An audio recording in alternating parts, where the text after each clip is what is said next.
कहानी की शुरुआत होती है यूनाइटेड किंगडम में। इस बड़े और ऐतिहासिक आइलैंड पर जिंदगी एकदम नॉर्मल चल रही थी, लेकिन अचानक एक दिन लोगों के दिमाग में हैवानियत छा गई। वो एक दूसरे को मारने लगे मानो पागल हो चुके हों। इस बीमारी से ज्यादातर लोग इन्फेक्ट हो गए, लेकिन कुछ लोग किसी तरह बच भी निकले। इसे रेज वायरस का नाम दिया गया। ये वायरस पूरे यूनाइटेड किंगडम के आइलैंड पर फैल गया। पूरी दुनिया में यहाँ के लोगों का आना जाना बंद कर दिया गया ताकि ये वायरस आगे ना फैल सके। यहाँ तक कि बचे हुए लोगों को भी वहीं छोड़ दिया गया। इस घटना को 28 साल बीत गए। बचे हुए लोग छोटे छोटे बाहरी इलाकों में जी रहे थे। ऐसे ही एक कस्बे में एक बाप ने अपने बेटे स्पाइक को उठाया और कहा कि आज तेरा बड़ा दिन है। बाहर दूसरे लोग भी अपना अपना काम करने में लगे हुए थे। इन लोगों के पास कोई टेक्नोलॉजी नहीं थी, तो ये पुराने जमाने की तरह बिल्कुल आम तरीके से रहने लगे थे। स्पाइक तुरंत उठा और तैयार हुआ। उसने अपना सामान पैक किया। दरअसल आज स्पाइक पहली बार उन इन्फेक्टेड लोगों के इलाके में जाने वाला है।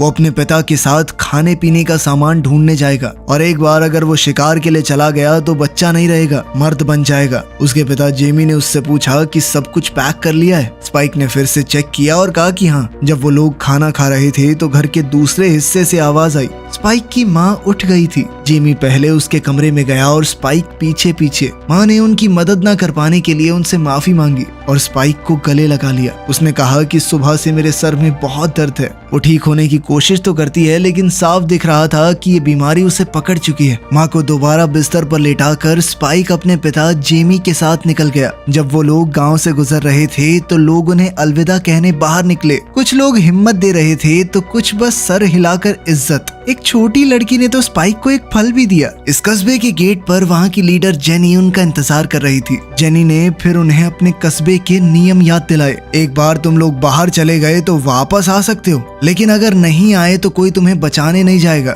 ये हमने बहुत सी ठोकरें खाकर सीखा है। बहुत लोग गए और ज्यादातर वापस नहीं आए। मतलब जब तुम मेन लैंड पर जाओगे तो सिर्फ अपने भरोसे हो, समझे? जेमी और स्पाइक ने हामी भरी। फिर जेनी ने वॉचमैन एंट से पूछा कि सब ठीक तो है ना, कुछ अजीब तो नहीं लग रहा। एंट ने कहा कि सब कुछ शांत है, कुछ भी गड़बड़ नहीं दिख रही। ये सुनने के बाद जेनी ने दरवाजा खोलने के ऑर्डर दिए और उसी के साथ बाप और बेटा निकल पड़े।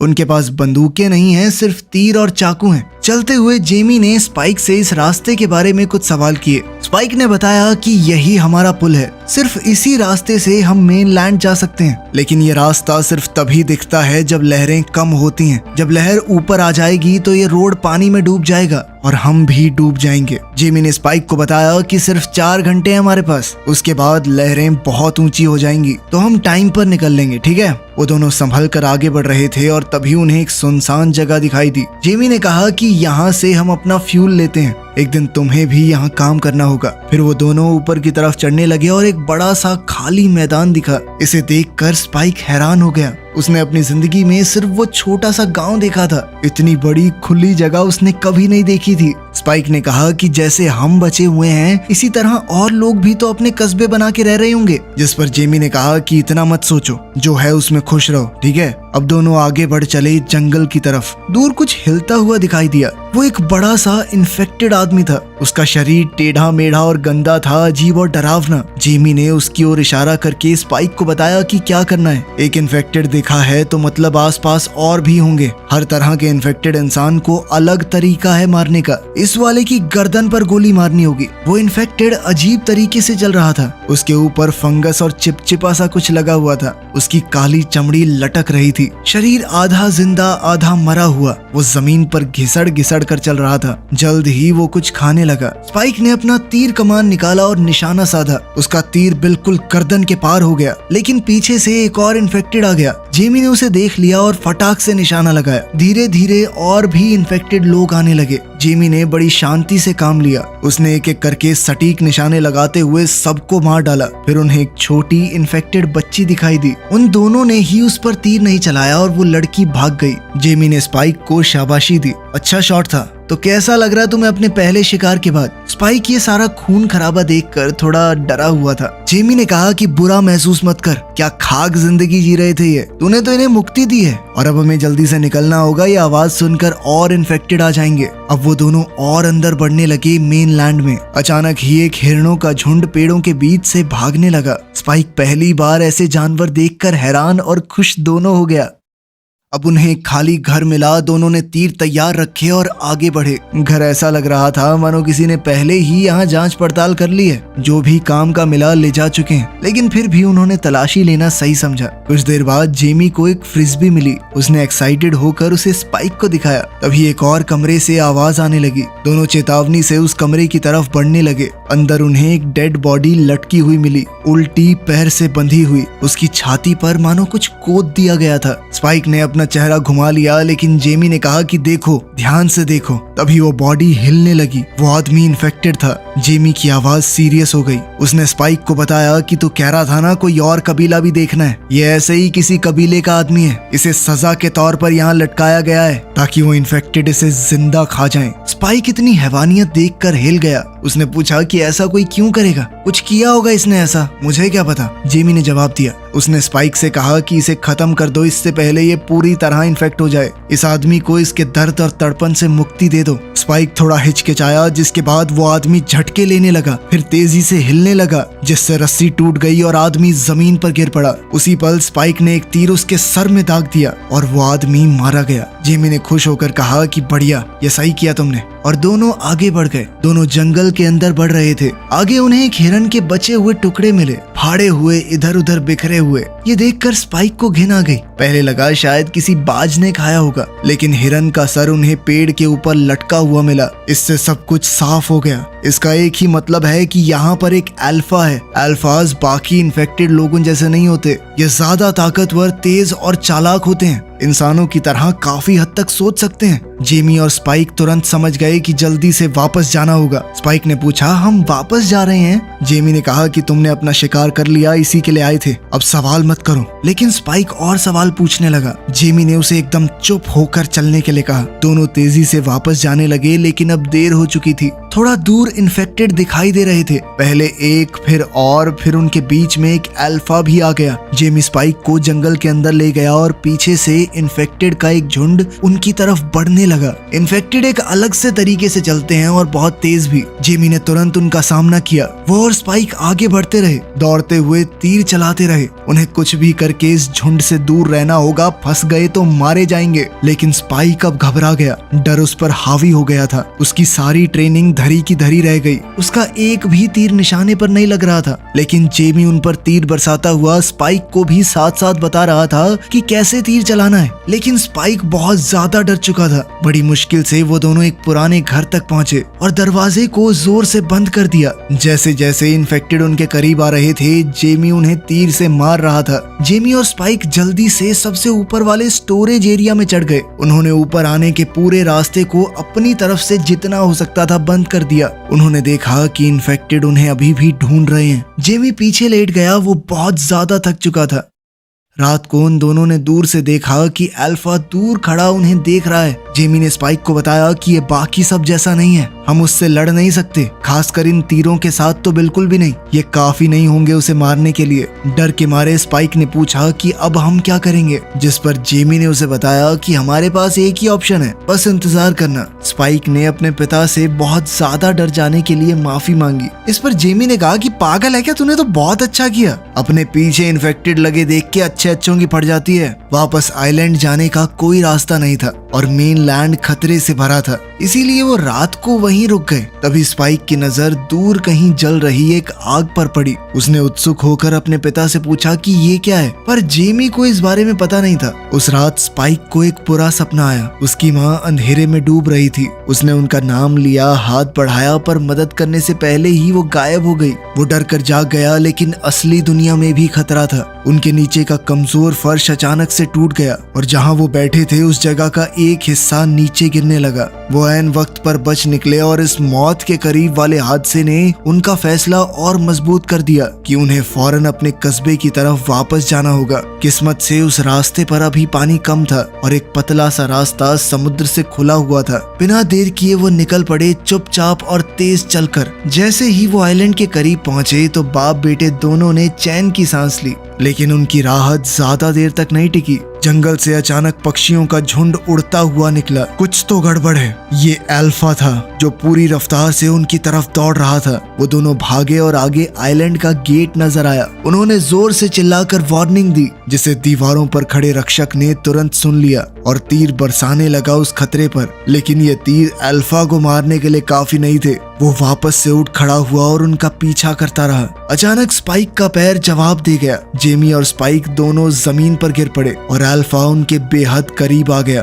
तभी दीवार पर मौजूद गार्ड्स ने एक आग से जलता हुआ तीर उस अल्फा के दिल के पार कर दिया। निशाना एकदम सटीक था और अल्फा गिर पड़ा। थोड़ी जांच करने के बाद जेमी और स्पाइक को अंदर लाया गया। सभी लोगों ने पूरे जोर शोर से उनका स्वागत किया। स्पाइक के लिए पूरा जश्न रखा गया। जेमी ने भी सबके सामने उसकी पूरी तारीफ की और कहानियां सुनाने लगा कि कैसे स्पाइक ने सबको ढेर कर दिया। लेकिन इस शोर शराबे के बीच में भी स्पाइक का ध्यान कहीं और ही था। उसने अपने पिता को एक औरत के साथ चुपके से कहीं जाते देखा। उसने उनका पीछा किया और देखा कि वो एक दूसरे के करीब आ रहे थे। ये देखकर वो अंदर से टूट गया। चुपचाप जश्न को छोड़कर वो अकेला घर लौट आया, उलझन और दुख से भरा हुआ। जब वो घर आया तो सैम वहीं था। स्पाइक उसके साथ बैठ गया। उससे पूछा कि उसकी माँ कैसी है। सैम ने कहा कि ठीक है, वो ठीक हो जाएंगी। तब स्पाइक ने अपने दिल की बात कही। उसने कहा कि ये जश्न झूठा है, क्योंकि उसने तो सिर्फ एक इन्फेक्टेड को मारा था और जब वो लोग उसका पीछा कर रहे थे तो वो बहुत डर भी गया था। उसने वो सब बताया जो उसने गांव के बाहर देखा था। लेकिन उस आग वाली बात के बारे में सुनते ही सैम के चेहरे का रंग बदल गया। फिर उसने उस आदमी के बारे में बताया,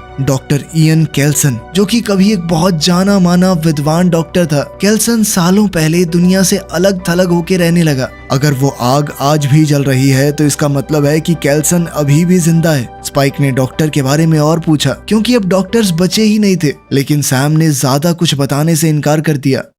अगले दिन जेमी नशे की हालत में घर लौट आया। उसकी खामोशी से थक कर स्पाइक ने उसका सामना किया। उसने कहा कि आपको पता है कि वहाँ एक डॉक्टर रहता है, लेकिन फिर भी अपनी पत्नी को वहाँ नहीं ले जा रहे। दूसरी औरतों के साथ रंगरलियां मनाते फिर रहे हो रात को। इस पर जेमी ने कहा कि वहाँ जाना खतरे से खाली नहीं है। सालों पहले एक मिशन के दौरान हम मेनलैंड पर गए थे डॉक्टर को देखने। वो आदमी लाशों से घिरा हुआ था। पता नहीं कितनी सारी लाशें थी वहाँ पर। एक एक करके उन्हें जला रहा था, लेकिन उसके चेहरे पर शिकन तक नहीं थी और उसने हाथ हिलाकर हमें वहाँ बुलाया। हम बहुत ज्यादा डर गए थे उसे देखकर। वो कोई साइको आदमी है, उसे मौत से डर नहीं लगता। स्पाइक ने पूछा कि अच्छा ये बता दो माँ को क्या हो रहा है। इस पर जेमी ने कहा कि सच बताऊं तो मैं भी नहीं जानता। ये सुनकर स्पाइक गुस्सा हो गया। उसने सीधा कहा कि अपनी पत्नी का ध्यान है नहीं, घूम रहे हो किसी के साथ। ये बात होते ही दोनों बाप बेटे में लड़ाई छिड़ गई। आखिरकार स्पाइक गुस्से में घर से बाहर निकल गया। उस रात स्पाइक ने गांव के राशन स्टोर में आग लगा दी, जिसके बाद लोग बहुत डर गए। पानी की बाल्टियों से आग बुझाने की कोशिश करने लगे।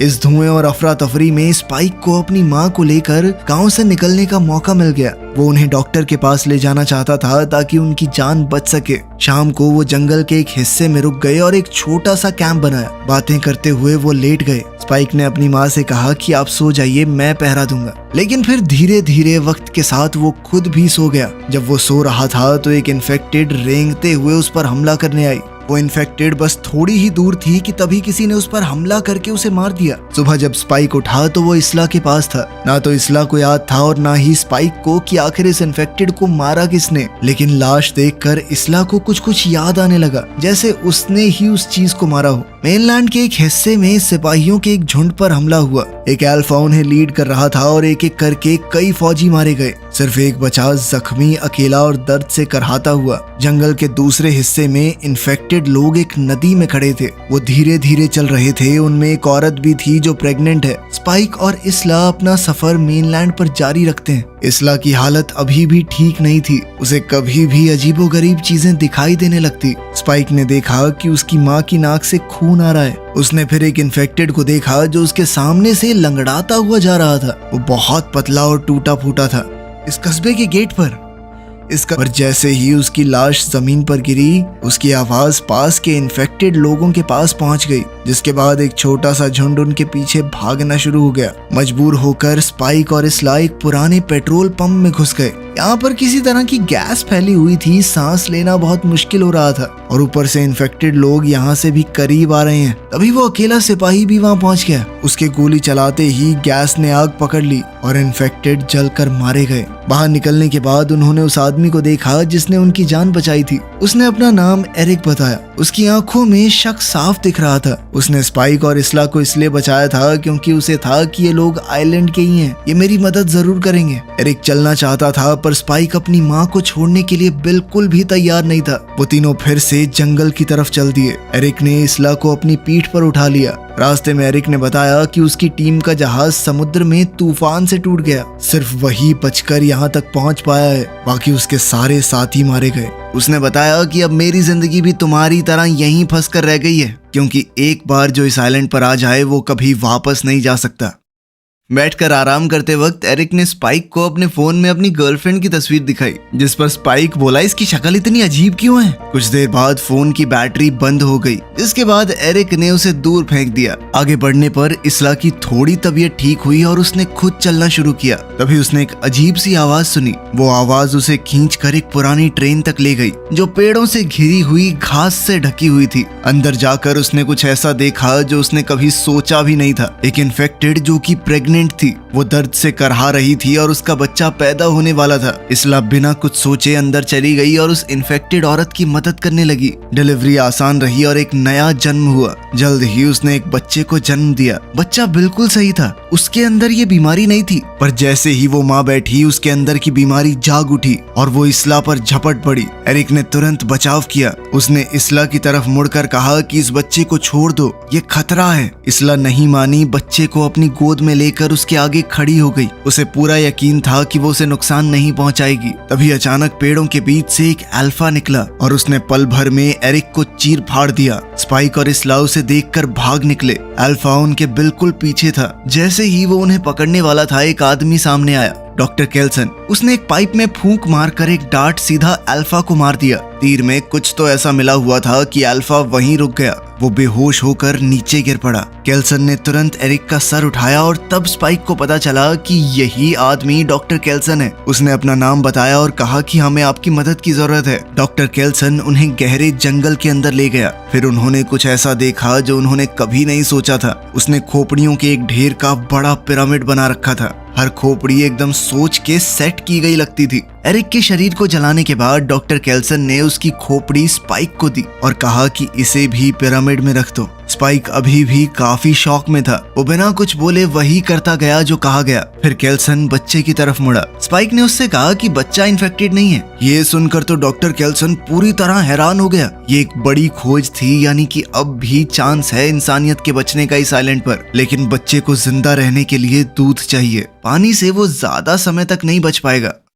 डॉक्टर ने इसला की जांच की और उसका चेहरा एकदम गंभीर हो गया। उसने दुखी मन से इसला को बताया कि तुम्हें कैंसर है, जो कि बहुत ज्यादा फैल चुका है। पुराने समय की आधुनिक तकनीक से शायद उसका इलाज हो सकता था, लेकिन पूरी तरह से तो वो तब भी ठीक ना हो पाती और अब तो कोई चांस ही नहीं है। स्पाइक परेशान होकर केल्सन से कहने लगा कि कोई तो रास्ता निकालो, कुछ भी करके मेरी माँ को बचा लो। लेकिन इसला कहीं ना कहीं जानती थी कि वो मरने वाली है। जब स्पाइक रोने लगा तो उसकी माँ ने उसे गले लगा लिया और शांत करने की कोशिश की। फिर उसने वो बच्चा स्पाइक के हाथ में दिया। डॉक्टर केल्सन उसके पास आया। उसने इसला को बताया कि मैं तुम्हें एक बिना दर्द की मौत दे सकता हूँ, कोई तकलीफ नहीं होगी, बस तुम आराम से सो जाओगी। जब इसला ने हामी भरी तो उसे एक इंजेक्शन दिया गया। इसला बिना किसी दर्द और डर के चल बसी। स्पाइक उस वक्त वहां नहीं था, वो बच्चे के साथ थोड़ा दूर रहा। थोड़ी देर बाद केल्सन ने उसे उसकी माँ का स्कल पकड़ाया। स्पाइक ने उसे उठाया और पिरामिड पर चढ़कर सबसे ऊपर रख दिया। उसने धीरे से कहा कि माँ, मैं तुम्हें हमेशा प्यार करूंगा।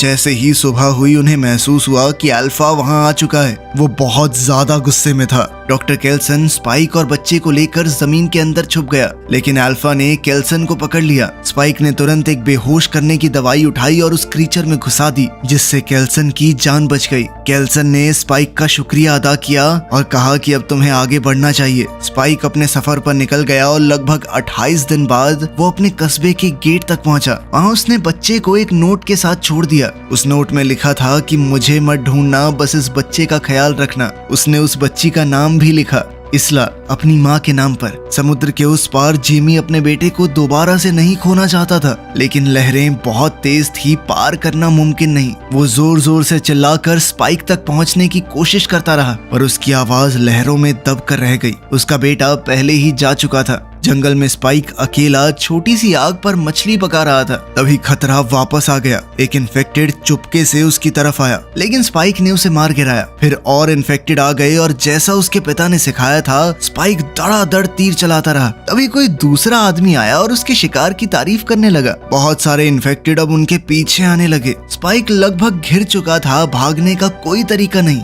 तभी वो आदमी अपने बाकी साथियों के साथ लड़ाई में कूद पड़ा और सभी इन्फेक्टेड लोगों को खत्म कर दिया। उस आदमी ने अपना नाम जिमी बताया। उसने स्पाइक से कहा कि अगर तुम अकेले हो तो हमारे साथ रह सकते हो। तो चलो, स्पाइक को भी अपना नया घर मिल गया। वीडियो पसंद आई तो लाइक कर देना, चैनल को सब्सक्राइब कर लेना।